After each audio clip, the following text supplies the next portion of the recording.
Right, 24 hours till release of the Oblivion Remaster. Just thought I'd check in and see how it's looking. Absolutely. So first off, the graphics. We remastered the heck out of them. Super HD, 4K ready, and all that good stuff. Amazing. So it actually looks like a modern game now. Oh, no, not at all. What? It looks like an Oblivion character drank skooma and then got lost in a Skyrim lighting mod. Oh, fantastic. Just what I want to hear 24 hours before publishing. Well, we've upscaled the textures, so everything's still just as muddy, but now in higher resolution. Oh, wait, hang on.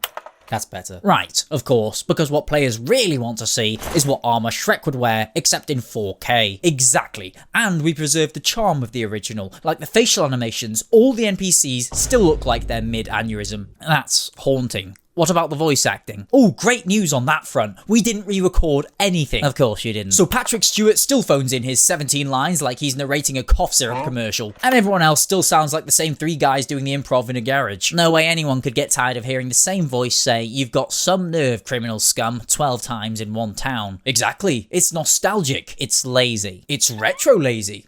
Good enough. And I assume the game runs flawlessly? Runs like a dream. A good dream, or the kind where your teeth fall out and your dad turns into a mud crab? Oh, definitely the second one. We decided to lock it to 30 FPS for authenticity reasons. You locked it to 30? Yup, smoothish, like the original, and sometimes it drops lower if you walk into a city, or, God forbid, you bump into new assets for the first time. Hang on, what do you mean? As in, every time I encounter a new asset, I'm going to experience a frame drop? Oh yeah, big time. You'd be lucky running 10 FPS near an Oblivion gate, to be honest. Right. And get this, every single bug from the original game, still there. You left the bugs in. Well, yeah, players love the bugs. There's a whole subculture around breaking the game. So let me get this straight. You remastered a game from 2006 by making it look slightly shinier, keeping all the flaws, and shipping it in a barely optimized state. Looks finished to me. Right. I mean, yeah, who needs QA when you've got nostalgia? Exactly. It's like wine. It's better if it's been festering in a broken engine for 2 decades anyway. And I assume the inventory system has been overhauled to be usable? Nope. Still a mess of fonts and categories like miscellaneous and stuff I forgot I picked up in Kvatch. Good. I wouldn't want players to enjoy managing their items or anything. That would actually be too modern. Yeah, right what I was thinking. We also make sure the menus scale weird on ultra-wide monitors, so players really feel like they're being punished for having nice things. I'm so glad we're fostering resentment in our player base. Anyway, tell me about the combat. Oh, we left that exactly the same. It still feels like you're swinging a foam sword underwater. Well, as they say, why fix what never worked, right? That is what they say, isn't it? Something along those lines. And before you ask, I know what you're thinking. No, we've added 0 quality of life improvements. No better map, no quest markers that make sense. Still that classic wander in a circle for an hour and accidentally punch a guard vibe. Of course, how else would people bond with the game unless it slowly eroded their sense of time and direction? Yeah, glad you like that touch. So, price tags. It's a remaster, so we probably shouldn't be extorting. $50 we were thinking. But $50? Excuse me? Yeah, people will totally pay for the privilege of remembering how frustrating Oblivion was. That's not nostalgia, that's Stockholm Syndrome. You're monetizing Stockholm Syndrome. Well, we call it a premium nostalgia experience trademark. Right, because repackaged chaos, please love us, didn't test well with marketing. Exactly. Plus, we've got a collector's edition that comes with a replica Amulet of Kings that doesn't open and smells weird. Of course it does. I wouldn't want any part of this to function normally. So, you reckon we're good to launch? Looks finished to me.